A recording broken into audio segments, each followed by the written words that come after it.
नमस्कार मित्रों। आज हम आपको शनिदेव की व्रत की कथा सुनाते हैं। शनिदेव की कथा की विधि इस प्रकार है। इस दिन शनि की पूजा होती है। काला तिल, काला वस्त्र, तेल, उड़द शनि को बहुत प्रिय होते हैं, इसलिए इनके द्वारा शनि की पूजा होती है। शनि को दशा को दूर करने के लिए व्रत किया जाता है। शनि स्तोत्र का पाठ भी विशेष लाभदायक सिद्ध होता है। कथा। एक समय सूर्य, चंद्रमा, मंगल, बुध, बृहस्पति, शुक्र, शनि, राहु, केतु इन सभी ग्रहों के बीच में आपस में झगड़ा हो गया। हम सब में सबसे बड़ा कौन है? सब अपने अपने नाम को बड़ा कहते हैं। जब आपस में कोई निश्चय ना हो सका, तब सबके सब आपस में झगड़ते हुए इंद्र के पास गए और कहने लगे, आप सब देवताओं के राजा हो, इसलिए आप हमारा न्याय करके बतलाओ कि हम नवों ग्रहों में सबसे बड़ा कौन है। राजा इंद्र इसका प्रश्न सुनकर घबरा गए और कहने लगे, मुझ में यह सामर्थ्य नहीं है कि जो किसी को बड़ा या छोटा बतलाऊं। मैं अपने मुख से कुछ भी नहीं कह सकता। हाँ, एक उपाय है। इस समय पृथ्वी पर राजा विक्रमादित्य दूसरों के दुखों का निवारण करने वाले हैं, इसलिए तुम सब मिलकर उन्हीं के पास जाओ, वही तुम्हें दुखों का निवारण करेंगे। ऐसा वचन सुनकर सभी देवता चलकर भूलोक में राजा विक्रमादित्य के सभा में जाकर उपस्थित हुए और अपना प्रश्न राजा के सामने रखा। राजा उनकी बात सुनकर बड़ी चिंता में पड़ गया और मैं अपने मुख से किसको बड़ा कहूँ, किसको छोटा बतलाऊं। जिसको छोटा बतलाऊंगा वही क्रोध करेगा, परंतु उसका झगड़ा निपटाने के लिए एक उपाय सूझा। उसने सोना, चांदी, कांसा, पीतल, शीशा, गंगा, जस्ता, अभ्रक और लोहा, नवी धातुओं के 9 आसन बनवाए। उन सब आसनों को क्रम करके सोना सबसे पहले, लोहा सबके पीछे बिछाए गए। इसके पश्चात राजा ने सभी ग्रहों को कहा कि आप सब अपने अपने सिंहासनों पर बैठ जाइए। जिसका आसन सबसे आगे वह सबसे बड़े और जिसका आसन सबसे पीछे वह सबसे छोटा जानिए। क्योंकि लोहा सबसे पीछे था, वह शनिदेव का आसन था। इसे शनिदेव समझ गए कि राजा ने मुझको सबसे छोटा बना दिया है। इस पर शनि को बड़ा क्रोध आया और कहा कि राजा, तू मेरे पराक्रम को नहीं जानता। सूर्य एक राशि पर 1 महीना, चंद्रमा 2.25 महीना 2 दिन, मंगल 1.5 महीना, बृहस्पति 13 महीने, बुध और शुक्र 1-1 महीने, परंतु मैं एक राशि पर 2.5 अथवा 7.5 साल तक रहता हूँ। बड़े बड़े देवताओं को भी मैंने भीष्म दुख दिया है। राजन सुनो, राम जी को 60 सती आई तो वह वनवास हो गया। रावण पर आई तो वह राम लक्ष्मण से सेना लेकर लंका पर चढ़ाई कर दी, रावण के कुल का नाश कर दिया। हे राजा, अब तुम सावधान रहना। राजा कहने लगा, जो कुछ भाग्य में होगा देखा जाएगा। उसके बाद अन्य ग्रहों को प्रसन्नता के साथ चले गए, परंतु शनिदेव बड़े क्रोध के साथ वहां से सिधारे। कुछ काल व्यतीत हो जाने पर जब राजा को 60 सती की दशा आई तो शनिदेव घोड़ों के सौदागर बनकर उन अनेक सुंदर घोड़ों के सहित राजा की राजधानी में गए। अब राजा ने सौदागर के आने की खबर सुनी तो अश्वपाल को अच्छे अच्छे घोड़े खरीदने के लिए कहा। अश्वपाल ऐसी अच्छी नस्ल के घोड़े देखकर उनका मूल्य सुनकर चकित हो गया और सुंदर तुरंत ही राजा को खबर दी। राजा उन घोड़ों को देखकर एक अच्छा सा घोड़ा चुनकर सवारी के लिए चढ़ा। राजा के घोड़े की पीठ पर चढ़ते ही घोड़ा जोर से भागा। घोड़ा बहुत दूर तक एक बड़े जंगल में जाकर राजा को छोड़कर अंतर ध्यान हो गया। इसके बाद राजा अकेला जंगल में भटकता फिरता रहा। बहुत देर के पश्चात राजा ने भूख और प्यास से दुखी होकर भटकते भटकते एक ग्वाले को देखा। ग्वाले ने राजा को प्यास में व्याकुल देखकर पानी पिलाया। राजा की उंगली में एक अंगूठी थी, उसे निकालकर प्रसन्नता के साथ ग्वाले को दे दिया और शहर की ओर चल दिया। राजा शहर में पहुंचकर एक सेठ की दुकान पर जाकर बैठा। अपने आप को उज्जैन का रहने वाला और अपना नाम वीका बतलाया। सेठ ने उसका कुलीन मनुष्य समझकर जल आदि पिलाया और भाग्यवश उस दिन सेठ की दुकान पर बिक्री अधिक हुई। तब सेठ ने उसको भाग्यवान पुरुष समझकर भोजन कराने के लिए अपने साथ ले गया। भोजन करते समय राजा के आश्चर्य की बात हुई कि खूंटी पर हार लटका देखकर वह अंगूठी हार को निगल गई।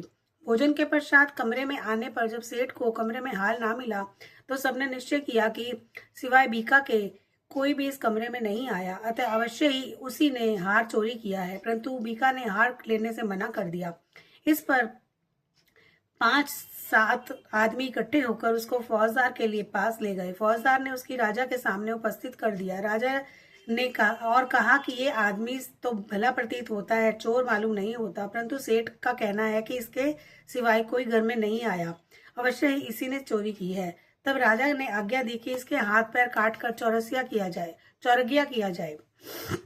राजा की आज्ञा का तुरंत पालन किया गया। बीका के हाथ पैर काट दिए गए। इस तरह कुछ काल समय व्यतीत होने पर एक तेली उनके अपने घर ले गया और कोलू पर उसको बिठा दिया। बीका उस पर बैठकर जुबान से बैल हाँकता। शनि की दशा समाप्त हो गई और एक रात वर्षा ऋतु के समय वह मल्हार राग गाने लगा। उसका गाना सुनकर उस शहर के राजा की कन्या उस पर राग पर मोहित हो गई और दासी को खबर लेने को भेजा कि शहर में कौन गा रहा है। दासी सारे शहर में फिरती फिरती कहाँ देखी, तेली के घर गई। चौरंगिया हार राग गा रहा था। दासी ने महल में आकर राजकुमारी को सब वृतांत सुना दिया। उसी क्षण राजकुमारी ने अपने मन में यह प्रण किया कि चाहे कुछ भी हो, मैं इस चौरंगिया के साथ विवाह करूंगी। प्रातः उठते ही जब दासी ने राजकुमारी को जगाना चाहा तो राजकुमारी अनशन व्रत लेकर पड़ी रही। तब दासी ने रानी के पास जाकर राजकुमारी को ना उठने का वृतांत सुनाया। रानी ने तुरंत वहां जाकर राजकुमारी को जगाया और उसके दुख का कारण पूछा। तो राजकुमारी ने कहा कि माताजी, मैं यह प्रण कर रखा है कि तेली के घर से ही चौरगिया है, उसी के साथ विवाह करूंगी। माता ने कहा, पगली है, क्या बात कह रही है? तुझको किसी देश के राजा के साथ ब्याह जाएगा। कन्या कहने लगी, माताजी, मैं अपने प्रण कभी नहीं तोड़ूंगी। माता ने चिंतित होकर वह बात राजा को बताई। महाराज ने भी आकर यह समझाया कि मैं अभी देशांतर में अपने दूध भेजकर सुयोग्य, रूपवान व बड़े बड़े गुणी राजकुमार के साथ तुम्हारा विवाह करूंगा। ऐसी बात तुमको कभी नहीं विचारनी चाहिए। कन्या ने कहा, पिताजी, मैं अपने प्राण त्याग दूंगी, परंतु मैं दूसरे से विवाह नहीं करूंगी। इतना सुनकर राजा ने क्रोध करके कहा, यदि तेरे भाग्य में ऐसा ही लिखा है तो जा, तेरी ऐसी इच्छा हो। राजा ने तेली को बुलाकर कहा कि तेरे घर में जो चौरगिया है उसके साथ मैं अपनी कन्या का विवाह कराना चाहता हूँ। तेली ने कहा, यह कैसे हो सकता है? कहाँ वह आप हमारे राजा और कहाँ वो एक नीच तेली? परंतु राजा ने कहा, भाग्य लिखे कोई नहीं डाल सकता। अपने घर जाकर विवाह की तैयारी करो। राजा ने उसी समय तोरण और चंदन वंदन बार तनवाक लगवा कर अपनी राजकुमारी का विवाह चौरगिया और विक्रमादित्य के साथ करा दिया। रात्रि को जब विक्रमादित्य और राजकुमारी महल में सोए तो आधी रात के समय शनिदेव ने विक्रमादित्य को स्वप्न में कहा, राजा, कहो, मुझसे छोटा बतलाकर तुमने कितना दुख उठाया। राजा ने क्षमा मांगी। शनिदेव ने प्रसन्न होकर विक्रमादित्य के हाथ पैर दिए। तब राजा ने कहा, महाराज, मेरी प्रार्थना स्वीकार करें कि जैसा दुख आपने मुझे सौंप दिया ऐसा किसी को ना दे। शनिदेव ने कहा, तुम्हारी यह प्रार्थना स्वीकार है। जो मनुष्य मेरी कथा सुनेगा, कहेगा और उसकी दशा में कभी किसी प्रकार का दुख नहीं होगा, और जो नित्य ही मेरा ध्यान करेगा, चींटियों को आटा डालेगा, उसके सब मनोरथ पूरे होंगे। इतना कहकर शनिदेव अपने धाम को चले गए। राजकुमारी की आंख खुली तो उसने राजा के हाथ पांव सही सलामत देखे आश्चर्य की प्राप्ति हुई। उसको देखकर राजा ने अपना समस्त हाल कहा कि मैं उज्जैन का राजा विक्रमादित्य हूँ। यह बात सुनकर राजकुमारी अत्यंत प्रसन्न हुई। प्रातःकाल राजकुमारी ने अपनी सखियों से पूछा कि उसके अपने पति का समस्त वृतांत कह सुनाया। तब सब ने प्रसन्नता प्रकट की और कहा कि ईश्वर ने आपकी मनोकामना पूर्ण कर दी। जब उस सेठ ने यह बात सुनी तो वह विक्रमादित्य के पास गया और राजा विक्रमादित्य के पैरों पर गिरकर क्षमा मांगने लगा कि आप पर मैंने चोरी का झूठा आरोप लगाया, अतः आप मुझसे जो दंड चाहें वो दे दे। राजा ने कहा, मुझ पर शनिदेव का कोप था, इसी कारण सब दुख प्राप्त हुआ। मैं इससे तुम्हारा कोई दोष नहीं है, तुम अपने घर जाकर अपना कार्य करो। सेठ बोला कि मुझे भी शांति होगी जब आप मेरे घर चलकर प्रीतिपूर्वक भोजन करेंगे। राजा ने कहा, जैसी आपकी मर्जी वैसा ही करें। सेठ ने अपने घर जाकर अनेक प्रकार के सुंदर भोजन बनाए और राजा विक्रमादित्य को प्रीति भोज करा। जिस विक्रमादित्य भोजन कर रहे थे, एक अत्यंत आश्चर्य की बात दिखाई दी कि जो कुटी पर हार निकल गई थी वह हार उगल रही थी। तब भोजन समाप्त हुआ। सेठ ने हाथ जोड़कर बहुत सी मोहरें राजा को भेंट की और कहा कि मेरे एक श्री कंवर नामक एक कन्या है, आप उसका पाणी ग्रहण आप करें।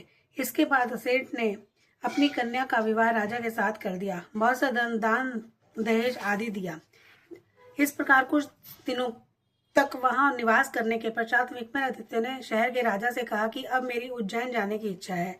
फिर कुछ दिन बाद विदा लेकर राजकुमारी मन भावनी सेठ की कन्या श्री कंवरी तथा दोनों जगह के दहेज में प्राप्त अनेक दासी, रथ और पालिकियां सहित विक्रमादित्य उज्जैन की तरफ चले।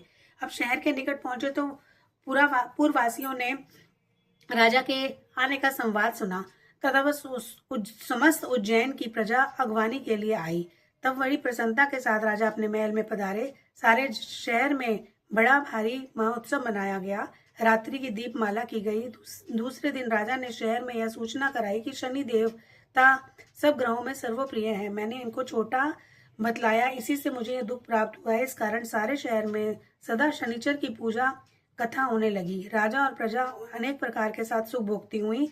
जो शनिचर की इस कथा को पढ़ता, सुनता और दूसरों को सुनाता है, शनि की कृपा से उसके सब दुख दूर हो जाते हैं। और शनि की कथा को व्रत के दिन अवश्य पढ़ना चाहिए। ओम शांति, ओम शांति, ओम शांति। शनिदेव जी की आरती। चार बुझात ही छाजे गदा हस्तन प्यारी, रवि नंदन गंदन वंदन यम अग्रज देवा, कष्ट सो नर पाते कहते सब देव सेवा। तेज अपार तुम्हारा स्वामी सहा नहीं जावे, तुम में विमुख जगत में सुख नहीं पावे। नमो नमो रवि नंदन सब ग्रह सिर ताजा, बजी धरा यश गावे रखियो प्रभु लाजा। बोलो शनिदेव महाराज की जय।